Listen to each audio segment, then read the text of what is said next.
Haribol, Namaste, Krishna. So we'll just chant for a bit, and then tonight we're studying Bhagavad Gita, chapter 5, text 26.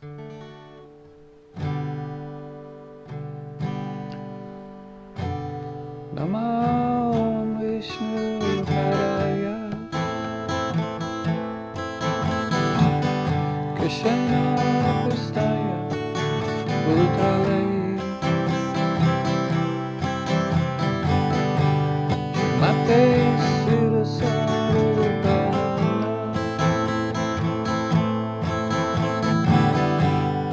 Paramahasa Vitiname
Hare Krishna, Hare Krishna, Krishna Krishna, Hare Hare, Hare Rama, Hare Rama, Rama Rama, Hare Hare, Hare Krishna, Hare Krishna, Krishna Krishna, Hare Hare, Hare Rama, Hare Rama, Rama Rama, Hare Hare, Hare Krishna, Hare Krishna, Krishna Krishna, Hare Hare, Hare Rama, Hare Rama, Rama Rama, Hare Hare, Hare Krishna, Hare Krishna, Krishna Krishna, Hare Hare, Hare Rama, Hare Rama,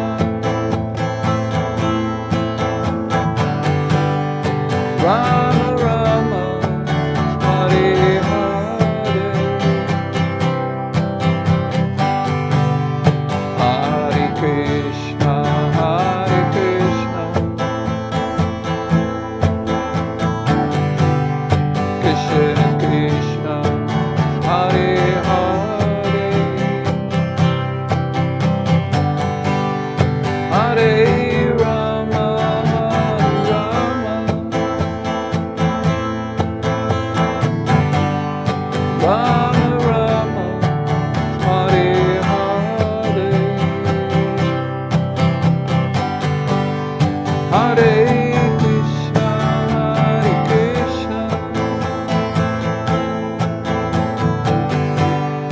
Krishna Krishna, Hare Hare, Hare Rama, Hare Rama, Rama Rama, Hare Hare, Hare Krishna, Hare Krishna, Krishna Krishna, Hare Hare, Hare Rama, Hare Rama,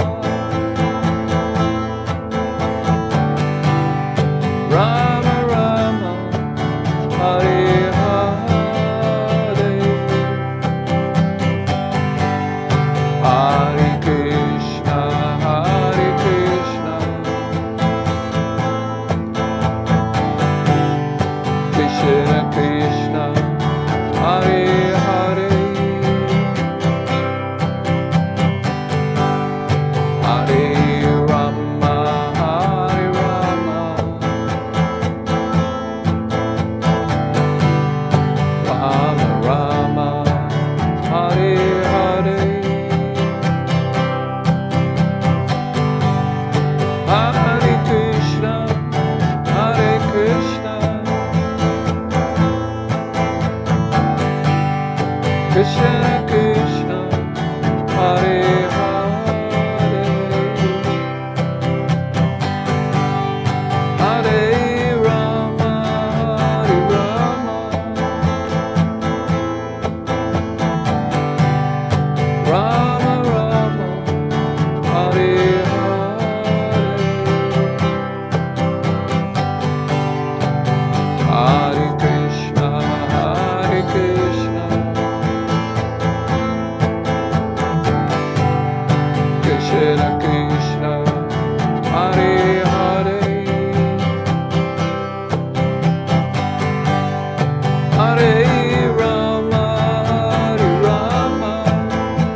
Radha Krishna Vrindavan, Radha Krishna Vrindavan, Radha Krishna Vrindavan, Radha Krishna Vrindavan, Radha Krishna Vrindavan, Radha Krishna Vrindavan, Radha Krishna Vrindavan, Radha Krishna Vrindavan, Jaya Jaya Srila Prabhupada, Jaya Jaya Gurudev, Jaya Jaya Srila Prabhupada, Jaya Jaya Gurudev.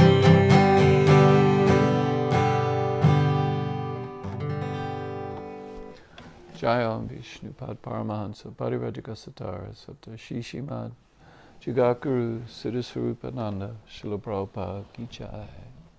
Jayam Vishnupad Paramahansa Parivrajaka Satara Sata Shishimad His Divine Grace Srila A.C. Bhaktivedanta Swami Prabhupada Ki Jai.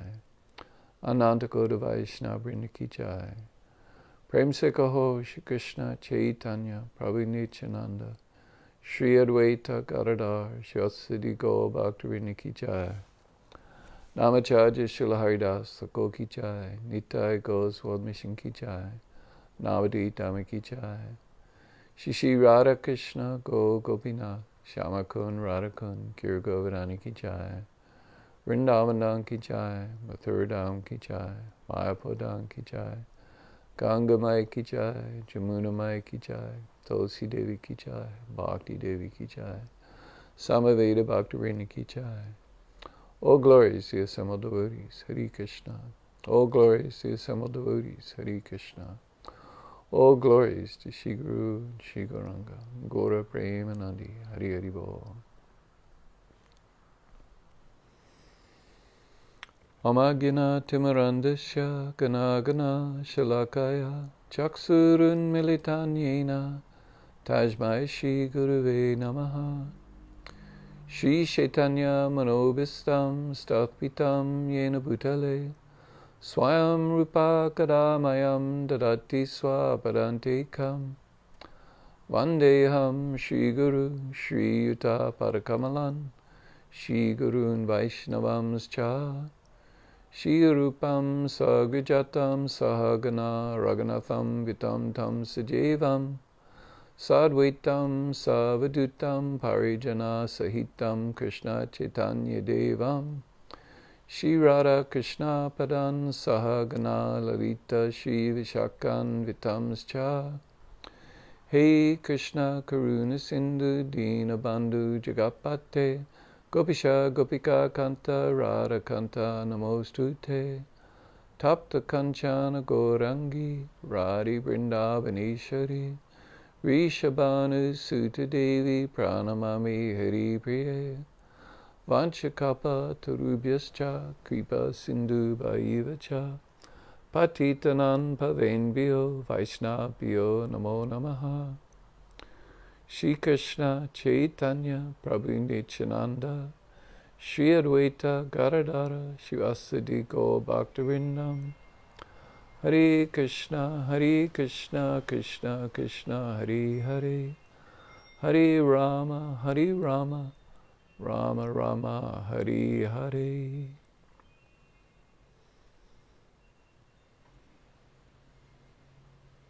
While speaking for self of my humble obeisances, the lotus feet of my spiritual master, Jagakuru Siddhaswarupananda Srila Prabhupada, who is very dear to Lord Krishna, having taken shelter at his lotus feet. Srila Prabhupada is the mercy manifestation of Lord Chaitanya, and is very dear to Radha and Krishna.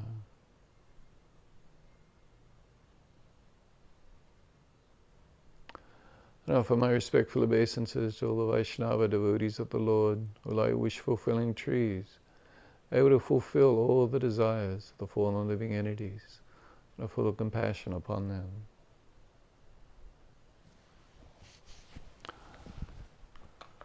Haribol, Namaste. Thank you for watching. So, tonight we're coming to a little bit of a high point, like a conclusion here on this section of Bhagavad Gita that we've been talking about for like the last almost couple of months, or it is a couple of months. This section of chapter 5, where Krishna is describing liberation. So liberation in the Supreme, or Krishna describes, uses different Sanskrit terms for it, but as we discussed the last couple of weeks, Krishna uses the term Brahma Nivanam, so liberation in Brahma. Brahma meaning the Supreme, the Absolute Truth, transcendence. So different words are used for this. Nirvana means to, the literal translation is like snuffing out a candle. So it's like to snuff out this material existence, this material body. As I mentioned, of course, the impersonalist takes it as meaning to cease existing as an individual. Of course, this is not the meaning that Krishna is speaking of, and it's certainly not the meaning that the Gaudiya Vaishnavas or any Vaishnavas take. So Brahma Nivanam means liberation in the Supreme. And so of course this liberation in the Supreme is based upon understanding our identity, our true identity as spirit, eternal spirit soul, part and parcel of the Supreme Soul. Of course Lord Chaitanya's teachings, or the Gaudiya Vaishnava slogan, if you will, or sutra, pithy summary of the identity of the soul, is achincha beta beta tapa. So achincha, inconceivable, beta, or beta, abeta, simultaneously one yet distinct, and tattva, or truth. So the truth of the soul is that we are simultaneously one yet distinct. So we're simultaneously part of God, but we're not God, the Supreme Person. So, and this Chincha Beta Beta Tapa philosophy applies to so many things. Like this material world is the energy of Krishna. So in that sense, the energy is non-different from the energetic, or the source of the energy. But this world is not Krishna the person, the Supreme Person, the Supreme Brahman. Rather, it's Krishna's energy emanating from him. So it applies to the spiritual master. We see the spiritual master as being non-different from God, but that doesn't mean that he is God, the Supreme Person. Rather, he's God, the representative of Krishna.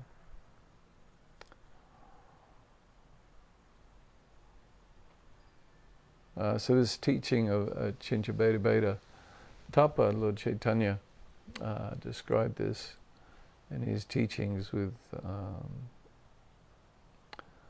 Prakasananda Saraswati and with Srila Sanatana Goswami. And you can read a deeper exposition of it in the Sri Chaitanya Charitamrita, and also in Srila Bhaktivedanta Swami Prabhupada's teachings of Lord Chaitanya. But so this section of Bhagavad Gita started more or less in text 16, where Krishna described how when one is enlightened with knowledge, by which nescience is destroyed, and his knowledge reveals everything. So the sun lights up everything in the daytime.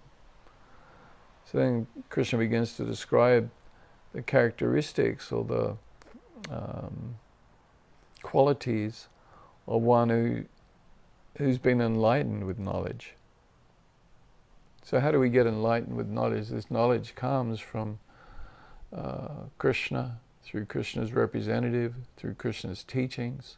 This studying Bhagavad Gita, we've been studying it for quite a lot of years. Not that many of you are studying it with me, but that's fine. And this study of Bhagavad Gita is a source of enlightenment. Krishna, not only is it a source of enlightenment, but Krishna tells us that one who studies this sacred conversation, this Dhamyam Samvada, worships me by his intelligence. Jnana Yagnena is like it's a sacrifice of knowledge.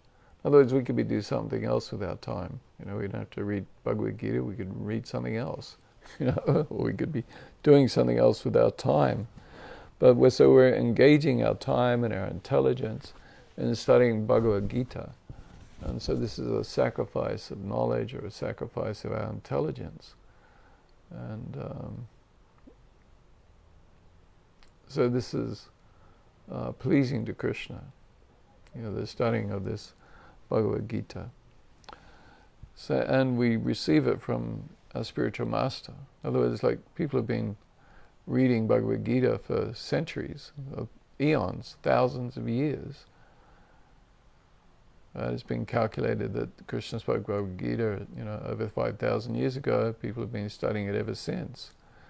It was brought to the Western world, I think in the mid-1700s or so. And various versions or translations were made into English and German and French, and it was studied by different people in the West. But no one really became a devotee as a result of studying Bhagavad Gita, or certainly not in any large way. And but then Srila Bhaktivedanta Swami Prabhupada brought Bhagavad Gita as it is. So what is this as it is? It's as a devotee. It's with a devotional interpretation. Interpretation isn't the right word, but I suppose it's a word, appropriate word. Because others were interpreting it as, in an personalistic way. When Krishna says, just love me, just think about me, offer your homage and your worship unto me. The impersonalist says that, Krishna is talking about the unborn within him, the soul within him, and that we're all the soul. We're all this one soul. It's all one, right? Soham, it's all one. And so Bhaktivedanta Swami Prabhupada was always sort of furious about this. He mentions it several times, how important it is to understand, no, Krishna is a person, and he is speaking this Bhagavad Gita, and he's using the words for aham, me, mam. So he's using all these words that mean me or I. So Krishna is speaking Bhagavad Gita. So we receive Bhagavad Gita from Krishna, and this reveals everything to us. And chanting his names, Krishna displays this speaking of Bhagavad Gita is actually one of Krishna's pastimes. The Mahabharata, although it's primarily the story of the Pandavas, this is like the key story, but it's the pastimes of Krishna. It's what makes Mahabharata so appealing, is that the Pandavas are relatives of Krishna's. They're devotees of Krishna. And so the whole, the central point, the highlight, or the crux, or the pinnacle, the height of the whole thing is this battle of Kurukshetra. And at this battle of Kurukshetra, Arjuna has his meltdown. I'm not going to fight. I won't run through and give a whole synopsis of the Mahabharata. I've done that too many times, and takes a lot of time and becomes a distraction from the point of what we're talking about. But anyway, this conversation, this Dhamyam Samvada, this conversation, this chapter 18, text 70, Krishna describes it as that, this sacred conversation about Dhamma, is that, this is the highlight. So it's like the ultimate preaching strategy. You have everybody studying the Mahabharata or reading the Mahabharata to hear the pastimes of the Pandavas and this fantastic story. It's not a story, it's a history But anyway, a fantastic historical story that then comes to a climax with Arjuna saying, I'm not going to fight. And then Krishna speaking Bhagavad Gita. So right at the climax or the pinnacle of the whole pastime, Krishna speaks Bhagavad Gita. And so this Bhagavad Gita then becomes the essential work, like a summary of the entire Vedic philosophy. So this Bhagavad Gita is an essential part of the whole, what's known as Hinduism. It's one of the essential texts. Anyone who claims to be a Hindu is studying Bhagavad Gita, or generally speaking. So, anyway, so Krishna describes this, how ignorance, one is enlightened by knowledge, this enlightenment that destroys nescience, destroys ignorance. Just like you turn on a light, darkness goes away. So it's not like one has to struggle and fight against this ignorance. Rather, one just has to receive the light. And it's to turn on the light. Right? So how do we turn on the light? Well, we go into the, or if someone else, the light's already turned on, we just have to go into the room where the light is. We can be in a dark room and we can just sit there and struggle and not be able to see things, or we can go into the place where the light is. So we can come into the presence of the spiritual master, come into Prabhupada's presence, like hearing, chanting. We can see the form of the spiritual master, darshan. You can hear the Bhagavad Gita, the Srimad Bhagavatam, the Sri Chaitanya Charitamrita. You can hear the holy names of Krishna. So we have to take ourselves out of the darkness of material life and material misery and place ourselves into the presence of anything that's in connection with Krishna. So anyway, so after that verse, which is text 16, Krishna then, since text 16 up through 26, Krishna is really describing a person who's in knowledge. And as a result of this knowledge, he's likening the person who's in knowledge that they're actually liberated. They're liberated in the Supreme. So he's described it in different ways that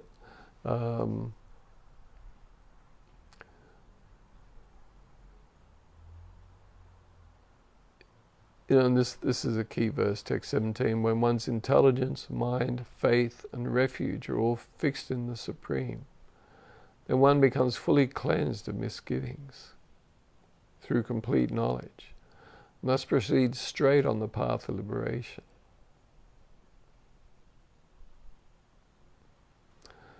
So fixing our intelligence, our mind, our faith, and refuge in the Supreme, in Krishna. Then we proceed straight on the path of liberation. And Krishna describes how one with knowledge sees with equal vision. Different species and different humans, at different levels of society. This is samatvam, equanimity, seeing with equal vision. This is the nature of a person who's liberated. They see everyone as Brahman, or a spirit, spiritual in essence. And then established in sameness and equanimity. In other words, we're equal in happiness and distress, which Krishna goes on to describe. A person who neither rejoices upon achieving something pleasant, nor laments upon obtaining something unpleasant. So again, this is the samatvam, equanimity. And then this leads into then non-attraction to material sense pleasure or external objects. So instead of getting our happiness externally, we get happiness internally. We're focused internally, not focused externally. Like everything going on is like such a distraction in this external world, pulling us away from the actual real source of happiness. So the real source of happiness, it comes in self-realization. So seeking happiness externally does not result in happiness. It may result in some temporary happiness, some temporary pleasure, but it's not actual pleasure. It's not lasting.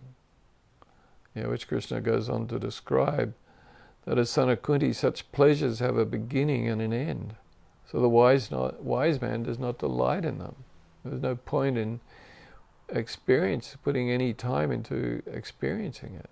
It's temporary. Like a wise man, enlightened person, understands it's temporary.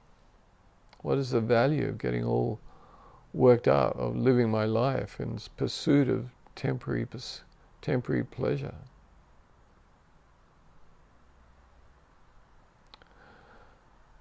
Then Krishna said in 23, before giving up this present body, if one is able to tolerate the urges of the material senses and check the force of desire and anger, he's a yogi and is happy in this world.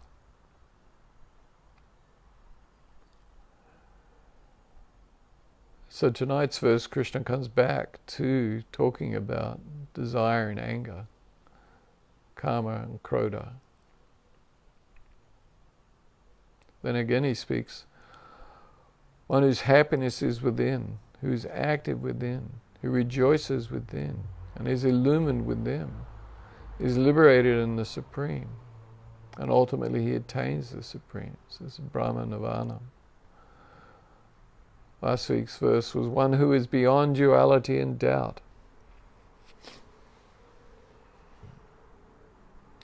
whose mind is engaged within, and who is always busy working for the welfare of all sentient beings, and who is free from all sins or evil, achieves liberation in the Supreme. And tonight's verse, text 26, those who are free from anger and all material desires, who are self-realized, self-disciplined, and constantly endeavoring for perfection, are assured of liberation in the Supreme in the very near future. So, so this is like being 10 verses, where Krishna speaks at length about liberation in the Supreme. He's describing, in some ways it's a little repetitive, he's making some of the same points more than once. Sometimes people become like, repetitive, like, it's poor literature or something like that. But to be repetitive means to stress it, to stress the importance of it. So in this section of 10, 11 verses, Krishna is stressing the importance of these various kind of behaviors, of seeing equally, of being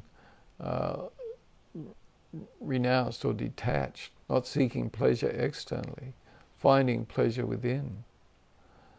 So this finding pleasure within, this is self-realization. The nature of the soul is Satchitananda. So ananda, blissfulness. So self-realization means to actually experience and taste this ananda or blissfulness. So even the realization that I'm not this body, self-realization, I'm spiritual in essence. So of course there's some pleasure there. It's like freedom from the fear of bhaya, or fear, the fear of death, or the fear of descending into lower species.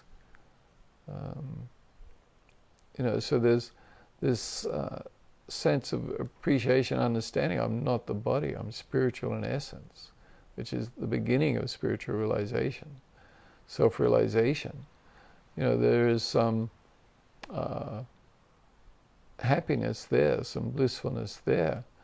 And in fact, in the 6th chapter of Bhagavad Gita, Krishna then teaches dhyana yoga, or meditation yoga. And But chapter 6 is a long chapter. I think it's 47 verses. So if we do it one verse a week, that's almost a year. But I don't think we'll be doing it one verse a week, because there's a number of verses that are usually just that are joined together and treated as one, several verses and treated as one sentence, so to speak, or one idea. But anyway, Krishna describes at length this process of meditation, going, breath control and sitting cross-legged in lotus posture, sitting on a deer skin, or actually I think he says on kusha straw, and anyway, and then focusing the eyes in a certain way, breathing in a certain way, sitting in a certain posture, and then controlling the mind, and for the purpose of self-realization, realization of the self and realization of Paramatma, the Supreme Self. And of course at the end of this, Arjuna says, wow man, Krishna, this is just impossible, I can't do this. Trying to control the mind to engage in all these practices you're describing is like more difficult than controlling the wind. Arjuna says it twice. Controlling the wind is so difficult. And so this is where we're headed. We're heading into a quite a section of Bhagavad Gita that's very hard for us to apply. We're all kind of where I'm in. Arjuna's situation. We can't sit in a quiet place and try and focus the mind and do this for hours a day of every month, of every year, for decades. There's yogis in India who do this. They go to the Himalayas and stand on one leg and and meditate, and they do this for hours a day, almost all day, and do it for decades. They do it for lifetimes, actually. But anyway, so Arjuna says that this is too difficult, he can't do this. And so, Krishna then concludes chapter 6, by saying that the best yogi is actually one who's focused on him, has faith in him, and is absorbed in him. And then from the bhakti. And then Krishna then goes on from there to them begin describing the Supreme Person himself and devotional service to himself. And so this is like the heart of Bhagavad Gita. So, in other words, instead of trying to meditate and concentrate the mind, the process that Krishna teaches and Lord Chaitanya teaches is a very easy process. Just focus on Krishna's names. Chant Krishna's names. Hear Krishna's names. Hear Krishna's pastimes. Contemplate upon, remember, smaranam, Krishna's pastimes. This is a very easy process. And so when one engages in this process of hearing and chanting, performing the processes of devotional service of sadhana bhakti that Prahlad Maharaj speaks of, the 9 processes of devotional service, then this is a very easy path of self-realization. Just hearing and chanting and remembering, engaging in practical activities, service to the deities, service to the spiritual master, service to Prabhupada. These are very easy. But so, anyway, so here, and as I was saying, Krishna is being somewhat repetitive, but this is for the purpose of emphasizing the importance of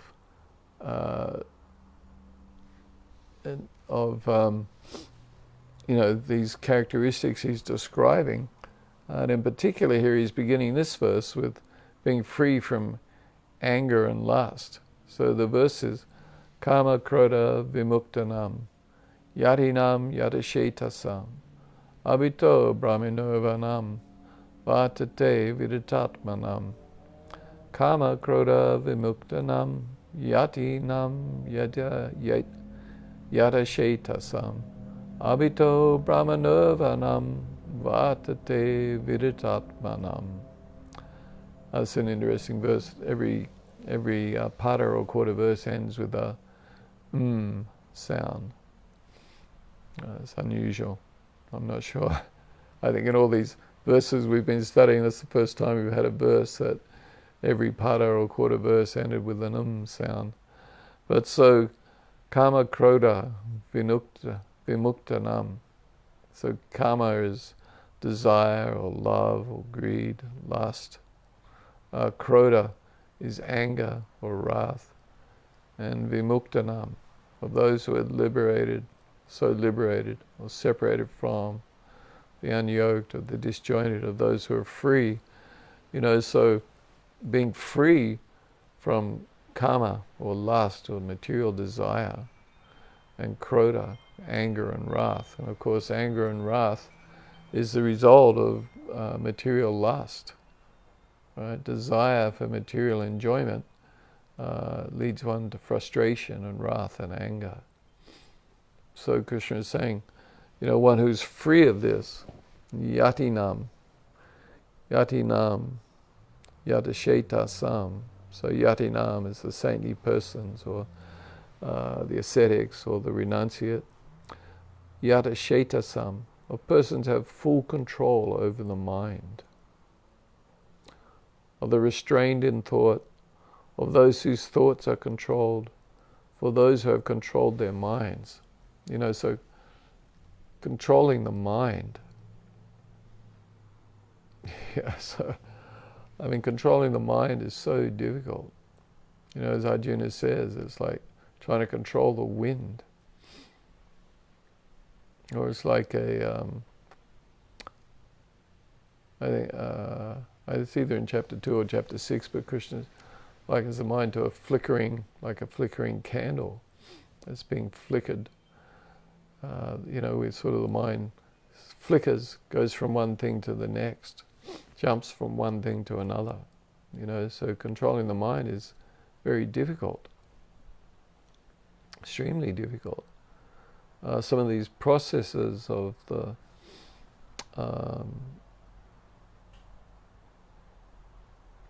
of yoga that Krishna is going to start describing, or that he actually describes in the next two verses, 27 and 28. Pranayam and focusing one's vision between the eyebrows. These can help still the mind, but these are very difficult. How many of us can sit down and try and just meditate? There is some bona fide processes within Gaudiya Vaishnavism that are deeply meditative, but these are very difficult for us in the West.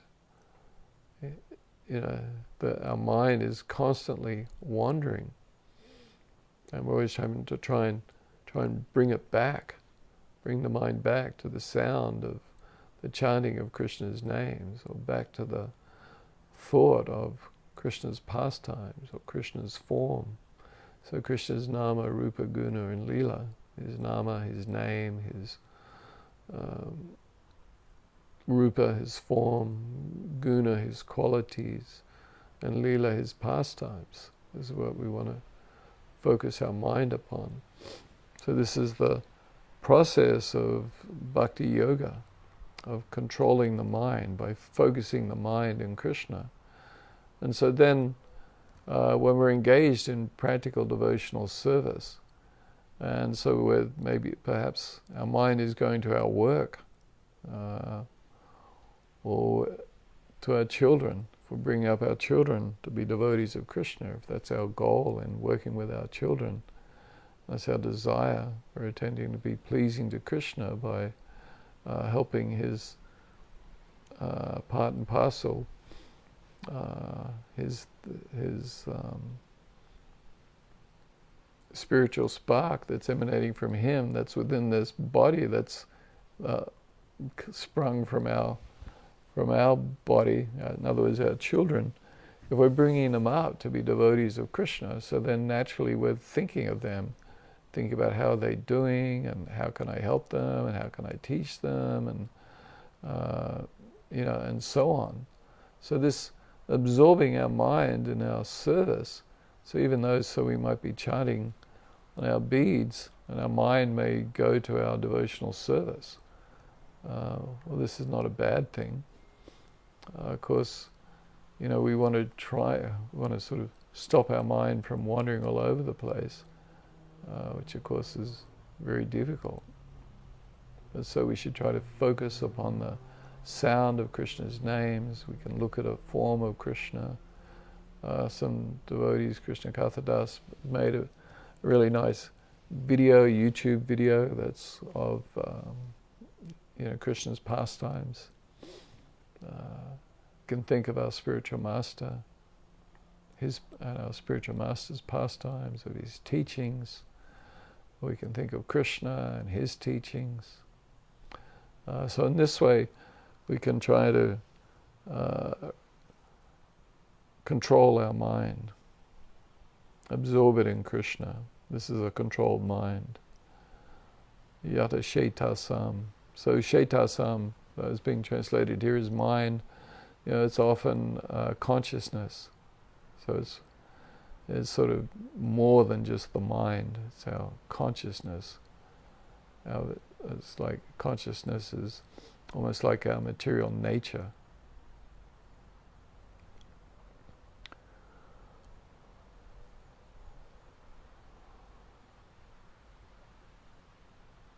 And then Krishna talks about the Vidita Atmanam, those who are self-realized, of the knowers of the self, of those to whom the self is known, for those who are well versed in the science of the soul, of those who know the self.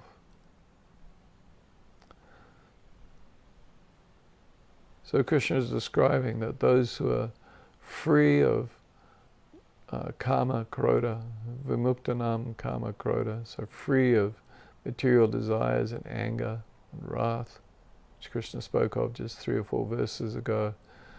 And when I spoke about on that verse, I think I ran through all the different verses in Bhagavad Gita where Krishna talks about controlling lust and anger, and how dangerous uncontrolled lust and anger is for a person who's, for any person, for everybody. I have particularly described it in chapter 16 as kama, krodha, lodha being the 3 gates to hell. Lobha is greed. These are the gates leading to hell. So it's so important to control these. And then controlling the mind, restraining our thoughts, pulling our minds away from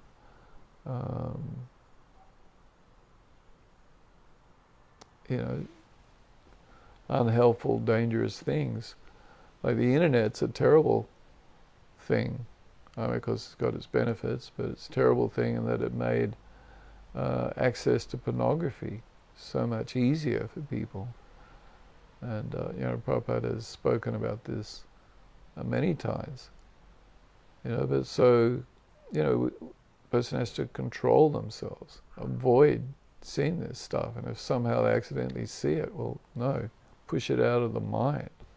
This is part of controlling the mind. And being self-realized, so understanding the self, the science of the soul. So we're very fortunate. This Bhagavad Gita is, in many ways, complex. It's only 700 verses, but you can study it for a lifetime and still continue to learn new things. new aspects to what Krishna is saying. I can dig into the Sanskrit and understand or appreciate some of the more subtleties of it. But anyway, we can study Bhagavad Gita in English or Sanskrit, whatever, and have new realizations on an ongoing basis on what Krishna is teaching and speaking of. And listening to Prabhupada, his lectures, we should, whatever you have to do to get availability so you can hear it, Prabhupada speaking, we should do that.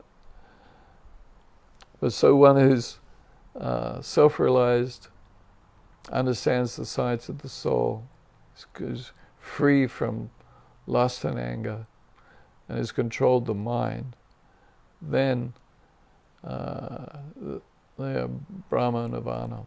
They experience the bliss of Brahman.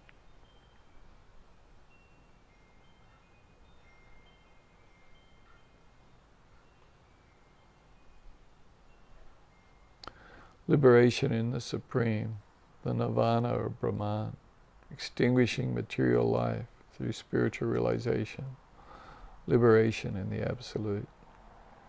So this is the goal, right? This is the goal for every living being. The goal of life is to attain self-realization. And this true self-realization means to be established, re-established in a loving relationship with Krishna.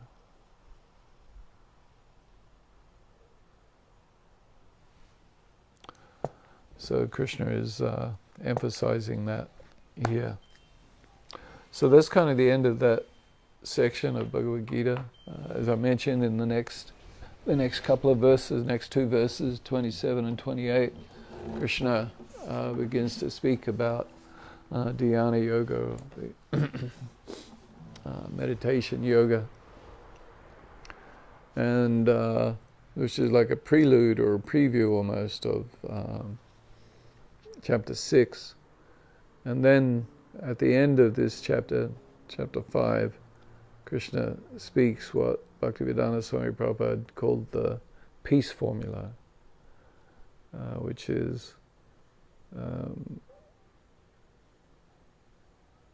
appreciation and understanding that Krishna is the enjoyer of all sacrifices, and that he is the Lord of all the planets, that he's our well-wishing friend, the well-wishing friend of all living entities, and that one who understands this attains shanti, or peace.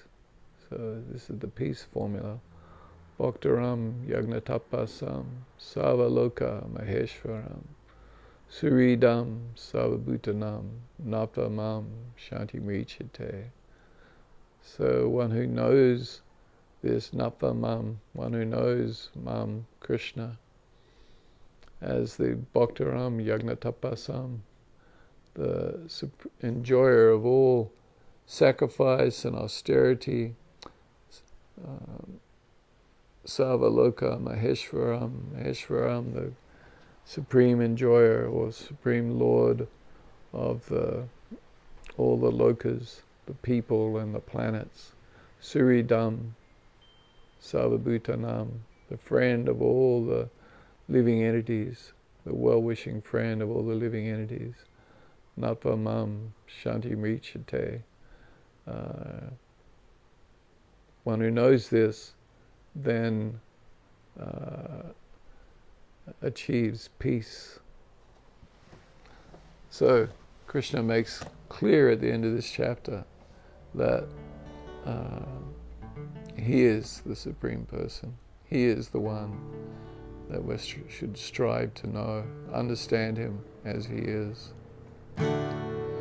Hare Krishna, Hare Krishna, Krishna Krishna, Hare Hare,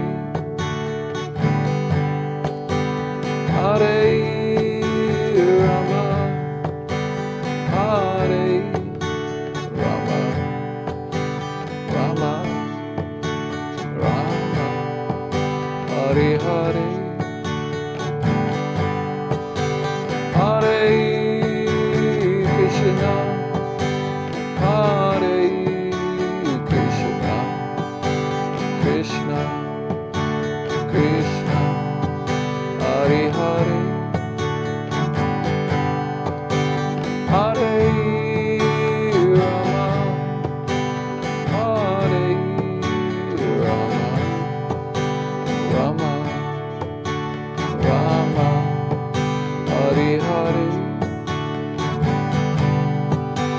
Hare Krishna, Hare Krishna, Krishna Krishna, Hare Hare,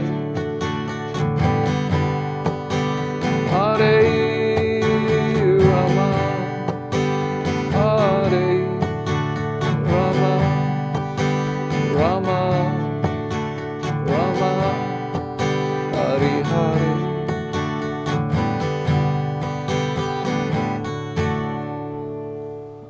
Haribol, namaste. Thank you very much for listening. Krishna Krishna, Krishna.